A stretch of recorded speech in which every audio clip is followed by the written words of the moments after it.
we're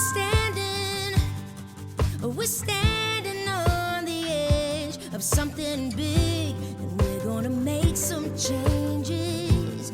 We're gonna make some changes. Welcome back to the Founders Sandbox. I am Brenda McCabe, the host of this monthly podcast, where we are now in our 4th season.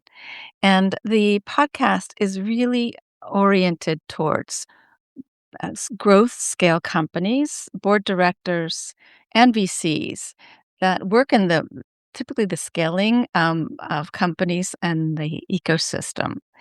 And I am absolutely delighted to bring a guest in this month's podcast, Thomas Nastas, who has been serving in international boards of directors and U.S. boards of directors for over 30 years. His international background is quite pioneering, and we're going to get into the material here, but we're going to learn about his experience out in Russia and Kazakhstan, Africa, and Thomas and I met through board prospects. We are both quite unusual candidates for boards of directors in the common way of recruiting board directors in the United States. Prior CEOs, we do have an extensive background in international governance. And when I got to speak with Thomas over the last couple of months and learning how he brought the board governance practices from the United States to emerging markets just fascinated me. And I asked him to be a guest here. So, Thomas, I want to thank you for joining me today in the Founder Sandbox. Well, thank you. Appreciate the invitation. And, so I briefly touched on you are a board director with lots of international experience. You also have a lot of international experience in emerging markets. So Russia, Kazakhstan, African, I think it's East Africa, and some South American markets. You've served on over, I want to say, is it 50 Yep, that's companies, right? And for my listeners, independent board directors is a term that we use here in the United States, whereas in other markets, they're called non-executive directors. So NED. So Thomas has been in an NED role in over 50 companies.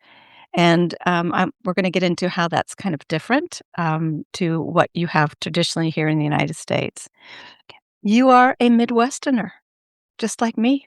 I found you're from Michigan, big automobile industry beachhead here in the United States. I'm from Ohio, so we shared a lot of us. I think some of the experiences of being born and raised and educated in the Midwest, bringing in that Midwestern spirit, as I say, kindred spirits from the Midwest. And finally, the other area that Thomas is particularly experienced in, and we share this as well, is you work in SMEs, small and medium-sized enterprises, but in the international markets, which is, again, it's fascinating. So we have a lot to unpack and unpeel today in today's podcast. So, Thomas, could you just talk about your origin story? I mean, you were really young, you were in Michigan. What made you pack up and actually go off to Russia? Give us a little bit of your origin story.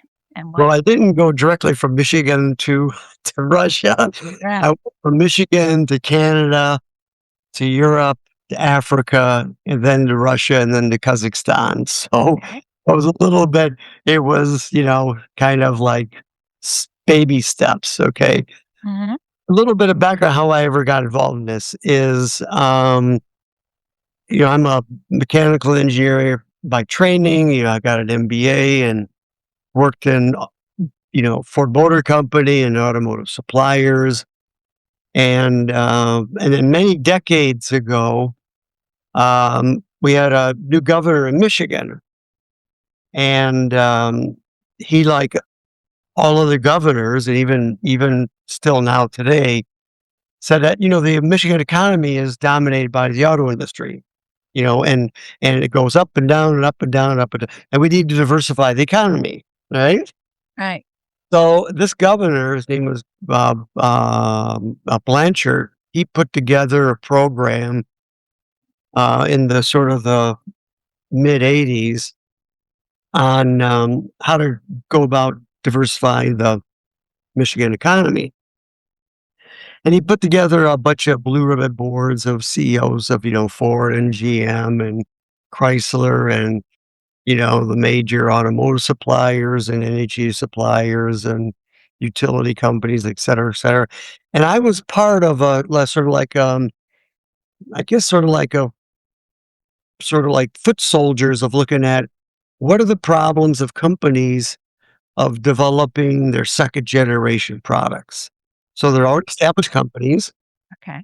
They want to establish, they want to, they want to create their sort of like their second generation product. And we started looking at what are the problems that these companies experience. And many of them were serving the auto industry.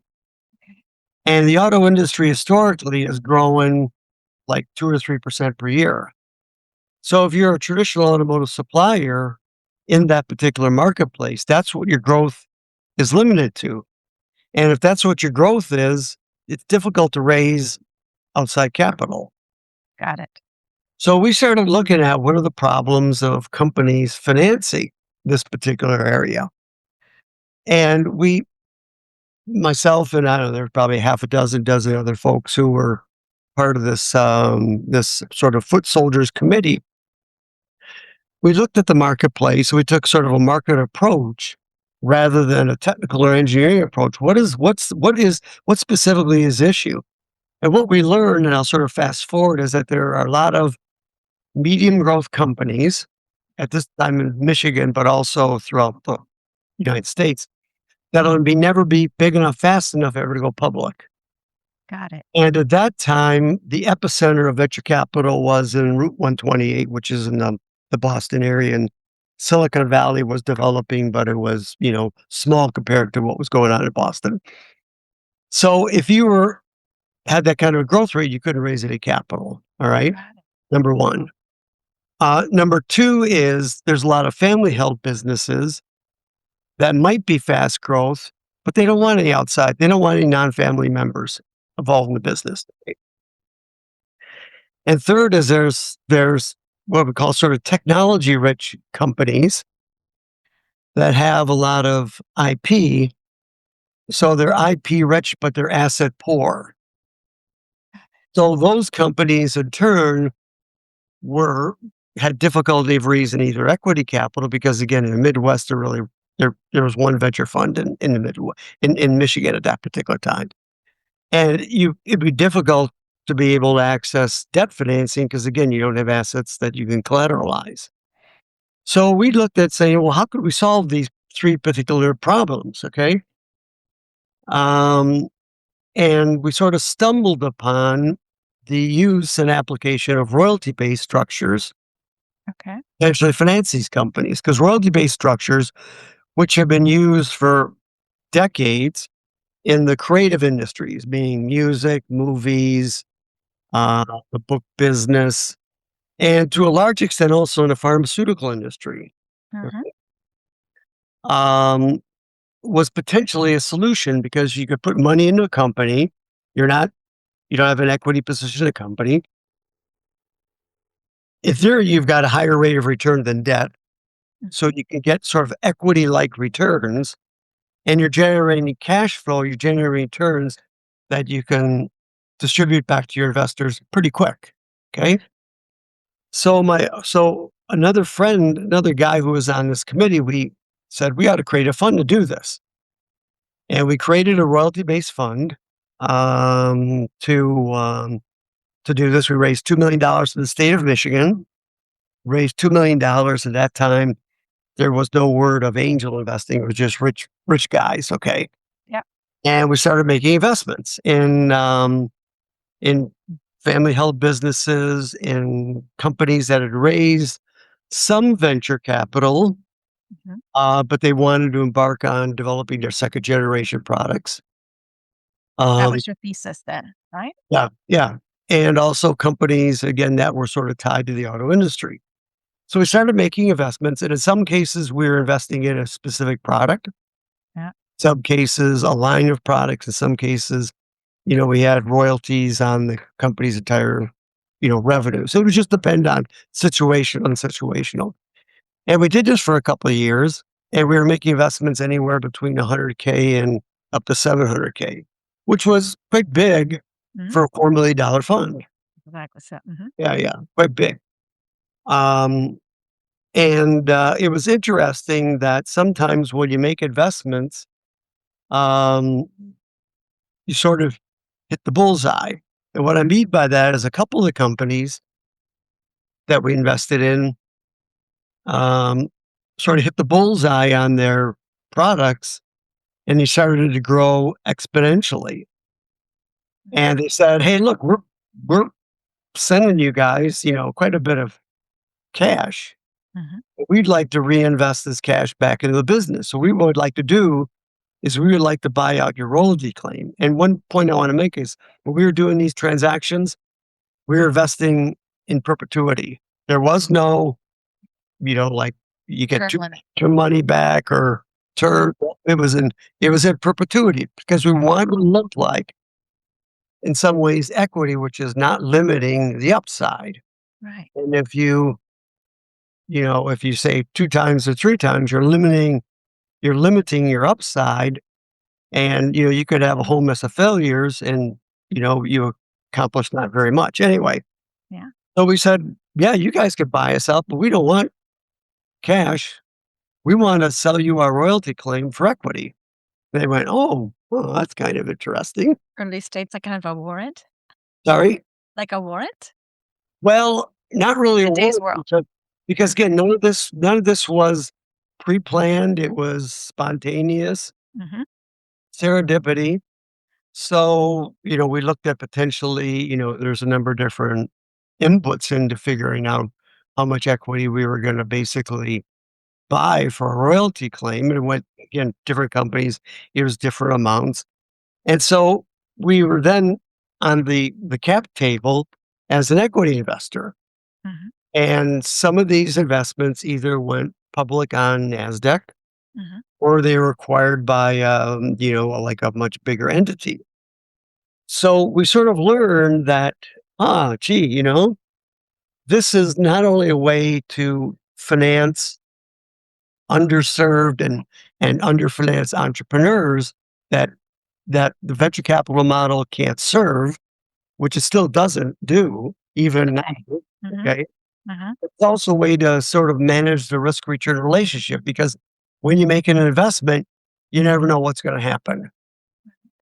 So it was a way to sort of manage that risk return relationship. I started writing articles on this particular financing technique saying, hey, look, here's a way to finance niches that the venture capital industry um, can't serve. I wrote an article for the Canadian Venture Capital Journal, which at that time was part of a guy by the name of Stan Pratt, who had a company called Venture Economics in Boston. They published, the U.S. Venture Capital Journal, the Canadian, the European, the Asian, the Latin American. Mhm. And I wrote it for the Canadian Venture Capital Journal, and then I got a call from the Development Bank of Canada, which is based in Montreal. Mhm. And this is again sort of how things go. And again, I'm coming from outside the industry. Okay, I'm coming from outside the venture capital industry. I never had any. I was not a finance major. I was mechanical engineering. I had an MBA in marketing, so I was not a finance guy. Never had a finance background. Never had a finance upbringing. Never worked in finance and operations. And so the guys at the Development Bank of Jamaica and Development Bank of Canada said, hey, look, you know, this this niche that you're financing, we've got this niche too in Canada. And we have got probably even a bigger problem than you do in the States because the Canadian public markets are less efficient than they are in the United States. Meaning, if a company wants to go public, it's got to be bigger in terms of revenues and profits than in the States. And we think this might be a way to help bridge companies so they could get bigger faster. Okay. And the bank was actually called the Federal Business Development Bank of Canada. Now it's called just the Business Development Bank of Canada. And they were doing venture capital, they were doing asset-based lending, they were doing cash flow lending, they were doing leasing, they were doing, every single vertical within sort of the finance chain, but they weren't doing this. So I went up to Montreal and I talked to them, the CEO and the people on the board of directors and operations people and blah, blah, blah. And it was interesting. And this is, part of what one question which you asked about resilience is that they said to me, this is quite interesting, but, you're from Michigan, we're in Montreal. Okay. This is a big international city and you're from Detroit. Okay. And you're sort of like a little cowboy. And Outsider, at least. yeah, you're an outsider. And I said, well, maybe that's true. Maybe it isn't true. And I said, how about if we just create a fund? And they said, well, no, we don't think so. And blah, blah, blah. And I said, well, I tell you what, how about we do this? I said, how about I put together, say a 3 or 4 day training program for your investment officers. Because typically an investment officer, if he or she sees sort of a business plan, where the growth is like this and not like this, they take it and they throw it in the trash can. Okay. And they recognize that. They said, yeah, our guys, or women, they just take it and they throw it in the trash can. So I said, how about if we put together a training program over, like a 3-day period or a 5-day period and go through, how you go about doing diligence, because the due diligence is different, how you organize, structure the investment, how you establish at least some measures of covenants and protection, et cetera, et cetera. And they said, okay. So, like 6 months later, I went up to Montreal, put together this 3-day program, stayed in Montreal. And after this, they said, well, gee, we think you got half of a brain. Right? Right. And they said, yeah, we'd like to create a fund. Let's do it. We created $100 million Canadian dollar, which at that time was 80 million bucks. Okay. Fund to do this. Okay. And it was focused on mainly just, sort of like factory automation and logistics companies and transportation companies. And again, this is sort of before, there was, computer software, there was computer peripherals, there was machine vision, but there wasn't really very much, what we call sort of hard tech or deep tech that exists now. Okay. Right. And It so we was created, largely seed and Series A and B financing, right? yeah, we would call that, although we actually didn't call it at that particular time. Yeah. And Back then, right? so I had an office in Detroit. And I created, 3 offices, one in Montreal, one in Toronto, and one in Vancouver. And I'll fast forward, and the guys in the Canadian Venture Capital Journal sent in to their editors in the UK, and then also to the ones in Asia and in Europe.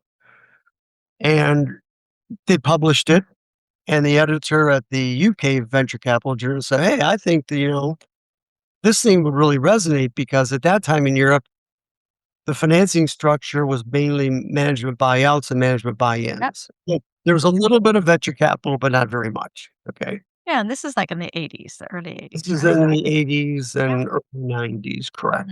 Mhm.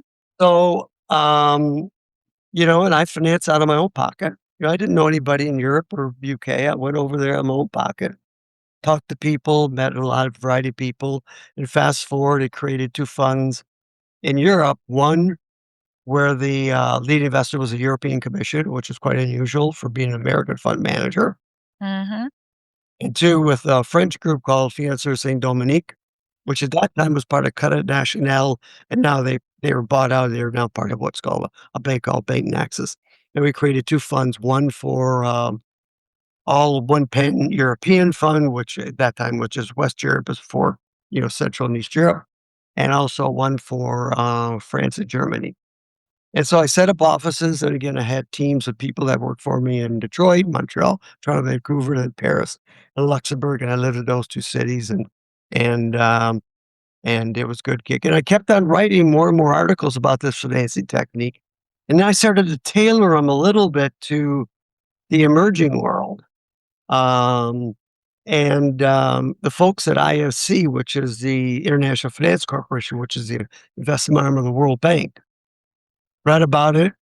They contacted me. They said, "Hey, look, we think some of these things might work in Africa." And I said, "Well, why do you think that?" Mhm. They said, "Well, you're right. That is good for countries where the capital markets are less efficient than in the States. In Africa, at that time, there ain't no capital markets."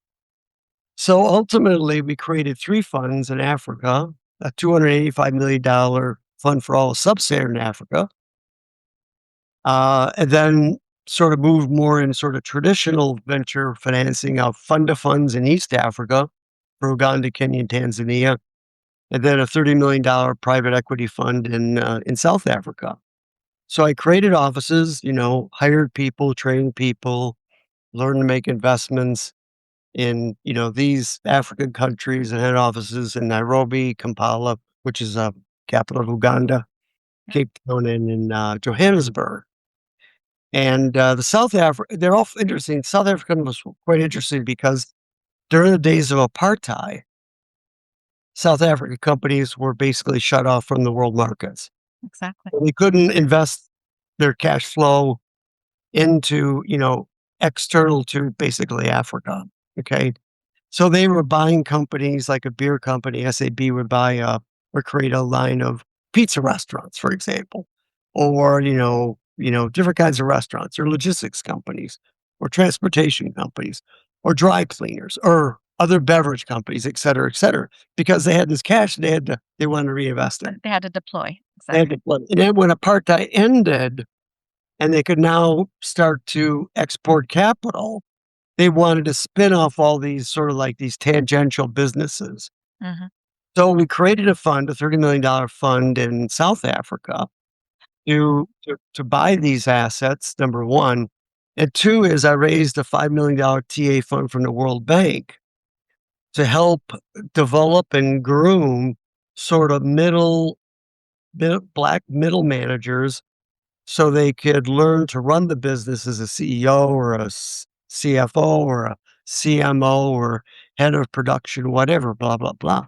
And we sent them, like the executive education programs, like, for example, at INSEAD Mhm. or at, Stanford or at Wharton or at Harvard, et cetera, et cetera. And we put them through, again, a training program. And, did some internship at like PwC and KPMG and Ernst and Young and the Yeah. accounting firms, and also consulting firms like Bain and Allen, et cetera, et cetera. And that was really quite cool. And then a lot of people don't know this, but after the Berlin Wall, basically went down, 1989. Mhm. the Central European and later on Eastern European countries, dissolved, and then Yeltsin then signed a decree in 92 or 91 to basically dissolve the Soviet republic. The U.S. government passed what was called the Enterprise Seed Act. Enterprise. That enabled the US government to set up funds in Central and East Europe. The first one was the Polish American Enterprise Fund, $80 million right off the balance sheet of the US Treasury. Yes. Created the Slovak American Enterprise Fund, that was a $30 million fund. Then the Hungarian fund, and that was, I think, if I remember, it was 50 or 60 million. The Romanian Enterprise Fund, Bulgaria, Albania, the Baltics, and that was about a $30 million fund. And then when the Soviet republics all went public, the US government created the, US Ukrainian fund. That was 80 million fund, if I remember. Then 2 funds in Russia, and then one for Central Asia. And they had a fund in the lower Volga region, which is the Volgograd, Samara, Saratov regions. And Volgograd, it's sort of, claim to fame is that we used to call Stalingrad, where the Russians pushed back the Germans in World War II. And they had a fund in that particular region that was experiencing quite a bit of struggles. And they asked me if I could go and manage it. I said, "Hey, man, look, I got offices. I got 4 offices in Africa, 2 in Europe, 3 in Canada, US. 1 in Michigan. I I'm pretty busy right now, and I'm managing these teams, and we had a staff of, I don't know, like 70, Yeah, 80 you people." had, you had a 75-person organization and 18 Yep. international offices and managing funds up to like $500 million in managed assets. Yeah.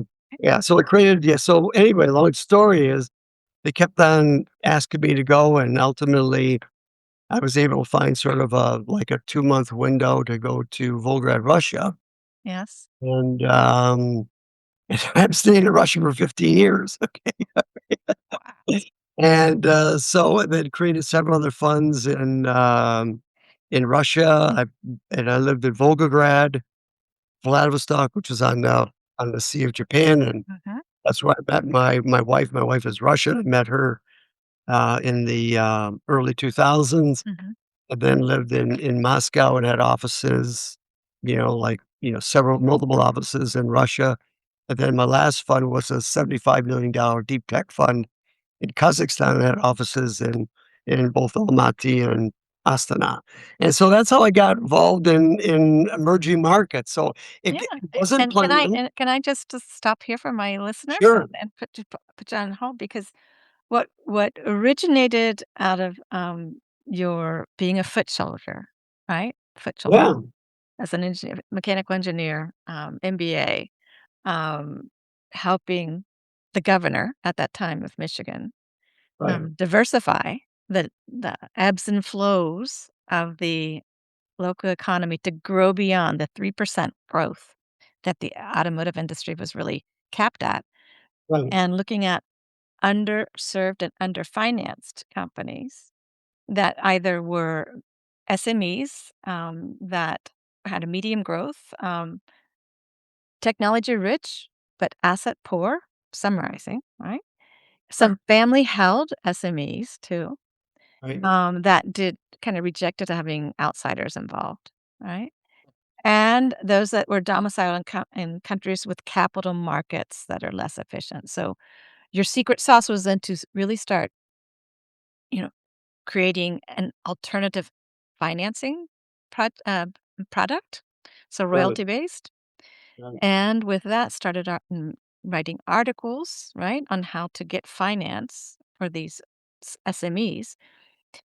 Canada asked you to create a similar type fund, and from there, it just the explosion went off to many emerging markets. It's a fascinating story. Would you call it today, Thomas, soft politics?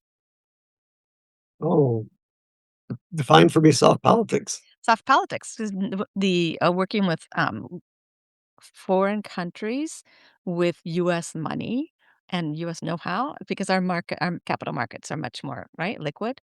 Bringing that know-how to help other countries rise. Right. That's what I call soft politics. Correct. All the lead investors in all my funds were either a government agency, the US federal government, or USAID, because some of the money came from the Russia funds and the Africa funds. Some of the money came from both the balance sheet of the US government, US Treasury, and also USAID, and also like government industries, or what we call DFIs, development finance institutions, like IFC, like the World Bank, like European Bank for Reconstruction and Development. You're correct. Now, one question that your viewers, listeners may say is, "Well, gee, if you're doing all this stuff in Michigan and United States, how come you didn't raise a fund in Michigan?" Let's get into. Um, I think I asked you to what would be your tagline, and you said "Be curiously different."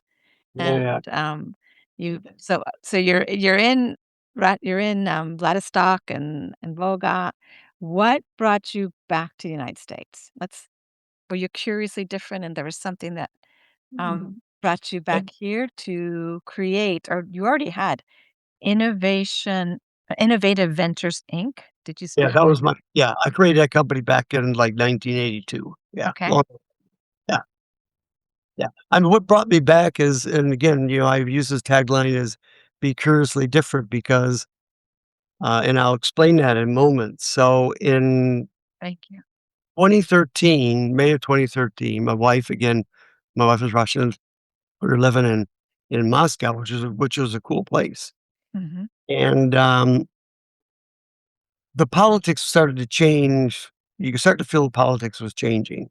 Polit The politics was starting to get more heavily involved in the economy and even in small and medium-sized enterprises, where before that, it was critically involved, as one would expect, in oil and gas and mining and minerals, Mhm. and real estate, and of course, other sectors like the defense industry, et cetera, et cetera.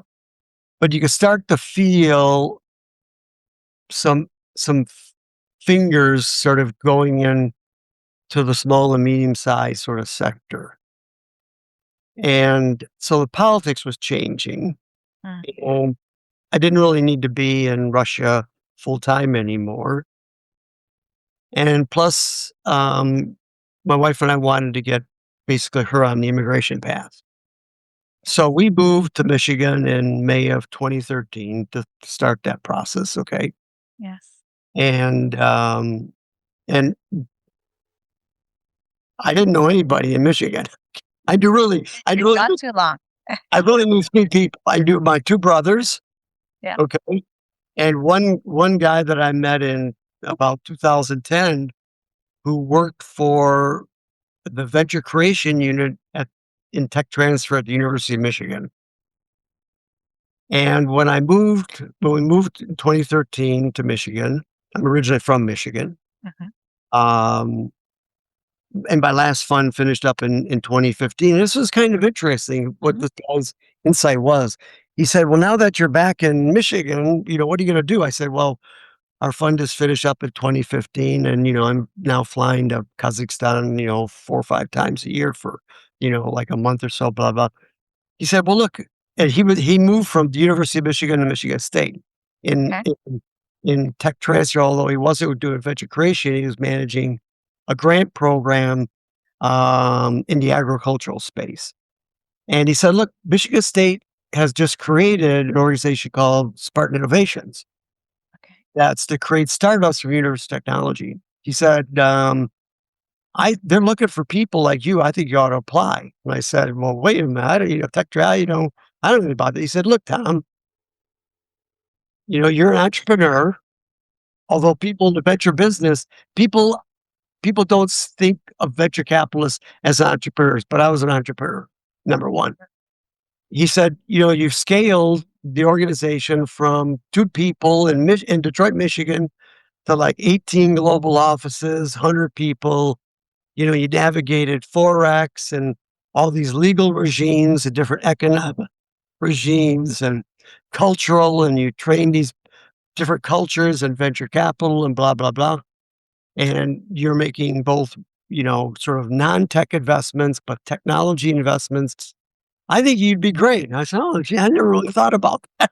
If he had just said that, I don't know what would happen. So, he was quite instrumental. His name is, Andrew McCallum. He's a very good friend of mine, okay? He's based in the Ann Arbor area.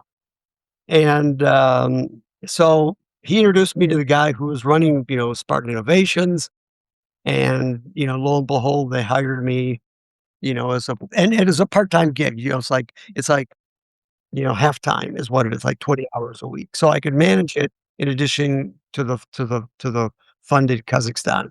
So I started doing that, and for a little over almost 6 years, did it at both Michigan State and Western Michigan, and we created, 4 different companies, 2 at Michigan State and 2 at Western Michigan in, 3D printing, in, materials, in orthopedics and in healthcare, and it was a cool gig. Background, then I got involved in other activities of raising a $6 million fund with the managing director of a hard tech, deep tech accelerator called Citropolis at Lawrence Tech University, which is in Southfield, Michigan. And Dan and I would raise a $6 million seed fund that he's making royalty-based investments in. Okay. And Your original product. yeah, original product. Yep. And then I've done, there's a sort of like a 501(c)(3) company called Spark, which is in Ann Arbor, Michigan, whose focus is to drive forward more innovation, investment, and entrepreneurship in sort of the Ann Arbor and Southeast Michigan area. And I'm an advisor, to startups and helping them start up and scale up their business. And then interestingly, in sort of like January, February of 2024, through some contacts in Europe that I have, I was appointed as a transaction advisor to the European Innovation Council. A little bit of background. So the EU created, a long time ago, funds in Europe, which is €100 billion program to fund R&D and universities, institutes, small companies, big companies, collaborative arrangements, et cetera, et cetera. And they created a number of years ago. I don't remember, but not that many years ago. The European Innovation. Kind of like our SBIR program here in the No, different than exactly. That's where we're going to go to the difference. Tell us about very, very different. And I'll show you what makes it so different. Mhm. And my job, it sounds glamorous. I'm just evaluating deals. I'm doing due diligence. Okay. So it's not glamorous. Okay. But it's a way to make a contribution and also a way to be able to understand what's happening in the tech sector in Europe. And I was evaluating transactions in what we call the C3 space: clean tech, climate tech, and circular economy. Okay. C3 space, so clean tech, circular space, and climate tech. Right? Yeah. And what makes it interesting is companies, these are startups. Some are stores, they've got a legal entity, but they're still housed in an institute or university, but they're going to spin out into the private sector, in the commercial sector. Or they're scale ups, the companies that have already got revenue. But a company could get up to €2.5 million in grants, non-dilutive, €15 million in equity. And here's what makes it so interesting that nobody else is doing. They can get this money simultaneous. So they can use the grant money to advance themselves, say, from TRL, technology residency level, from say 3 to 6, which is basically, development, prototyping, et cetera, et cetera. Simultaneously, you get money for TRL 7 through 9, which is commercialization. Wow. My opinion is that this is a solution to financing the valley of the death, which nobody has really figured out. Royalty-based financing does some of it, but this is the finance technique, which is really quite interesting. And nobody in the States that I know of does this. SBIR doesn't do this. No. NSF doesn't do it. You have the phase 1s and the phase Bs, that phase 2s, but it's not. It's all Right. non-dilutive. There's nothing. Non-dilutive. It's all grant. There's no state governments that do this. None of the DFIs do this that I know. Right. I think that there's an untold story that needs to be told on this. I love it. Yeah. Why don't we switch gears and go to the governance roles? So you have right? Because we talked about your entrepreneurial journey, alternative financial financing for SMEs that had 3 characteristics. And then you oftentimes served on the board of directors or as a non-executive director. And what would be the major differences between an independent director position in a corporate board in the United States, be it public or private, versus what you experienced in the international markets? Because it's a big difference. there's big difference. There's some very, very fundamental differences. And let me just clarify, the 50 companies, some of those were, I was, you're the investor, and I was, as an investor, you have a board seat. Okay.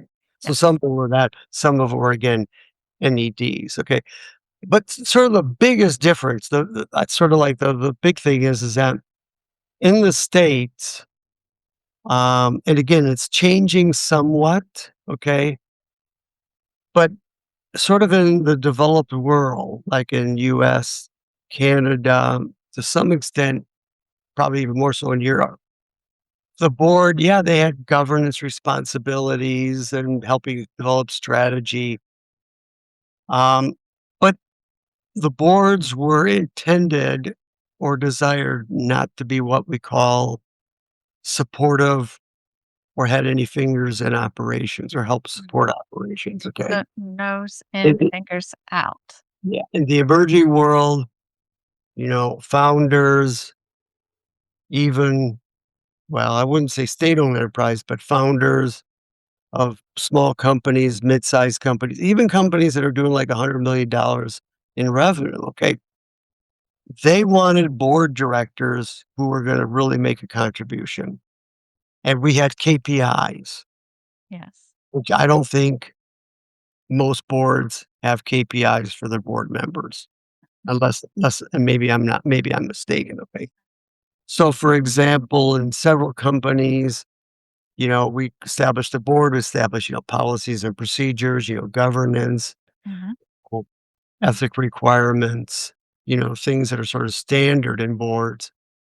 And then board members, depending on what their expertise was, et cetera, would be seconded to either the CFO, the chief operating officer, the chief sort of business development person in these companies to help them grow in some particular way. So let me give you two examples. So one, I was on the board of a Russian bank. Okay. For a long time, it had been a pocket bank of a construction company. All Okay. right. Mhm. And the founders of both the construction company and the bank, the during sort of, when sort of the Russian market opened up for, like 20 years or so, okay, there's tremendous growth. I mean, the economy has grown like 7, 8, 9% per year. I mean, products were literally flying off the shelves, Yep, I okay? remember that period. So the bank wanted to create, an SME lending program.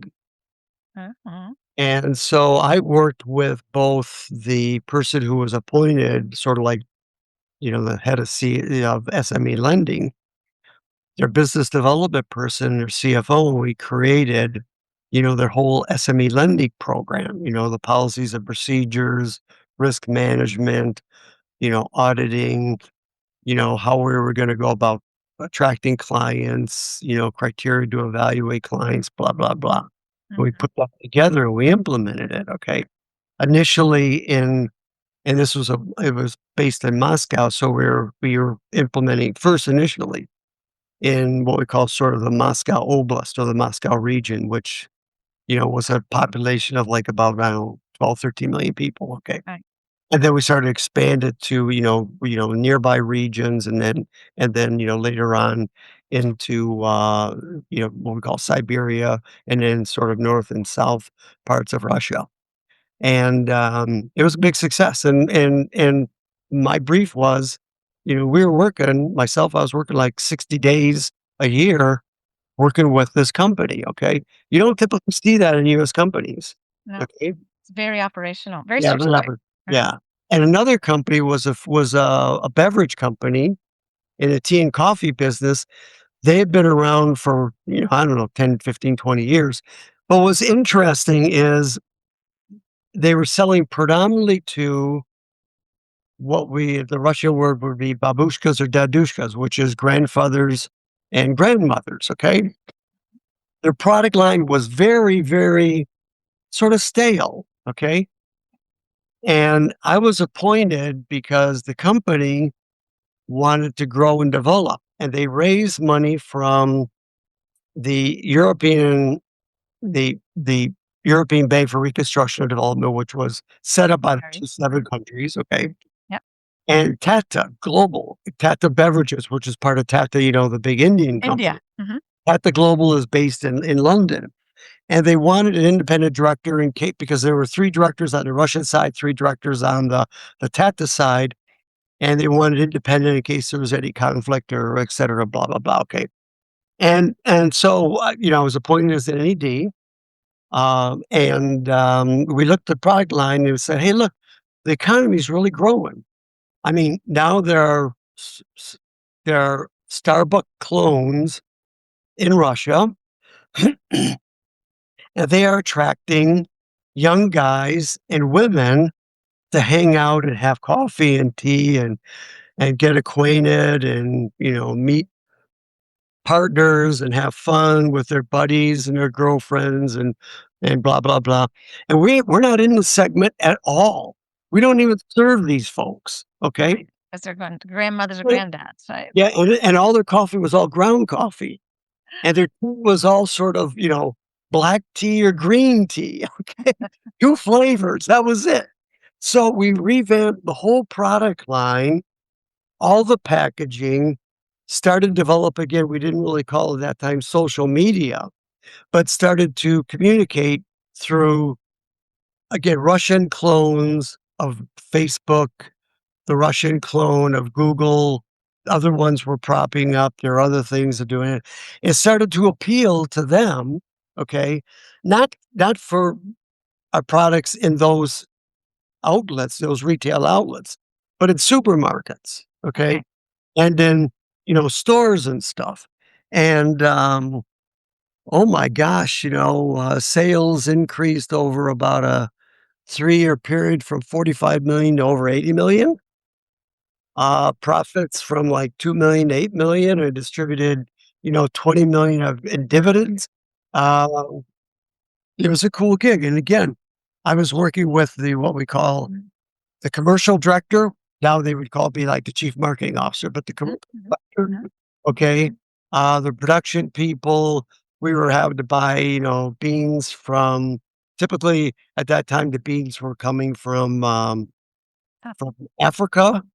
And we diversified in terms of, getting beans from, Southeast Asia and Latin America, bunch of other places, and Right. just advertising with different flavor profiles. And it was a cool gig. I enjoyed it. But again, the brief for me as an independent director was, "Hey, Tom, we really want you to help us, develop, you know, some more robust product lines." And in the bank, going back to that, not only in terms of developing the SME lending program, Right. but being the interface between raising capital from international investors, and this is a Russian entity. And it was a Russian entity, but we also created a all the investments flowed through an entity in Cyprus because there was a dual taxation treaty between Yeah. Russia and Cyprus. Fantastic. Excellent. So, let's go back to the sandbox. And I am passionate in my own work, and that is to really scale companies. So, what's scaling mean? And I like to ask my guests, what does that mean for you, particular scaling?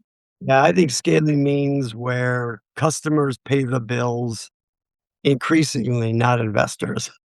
I love it. Like, That's a very unique definition. Uh, yeah, that's what I scaling because the best source of money to finance your company is customers.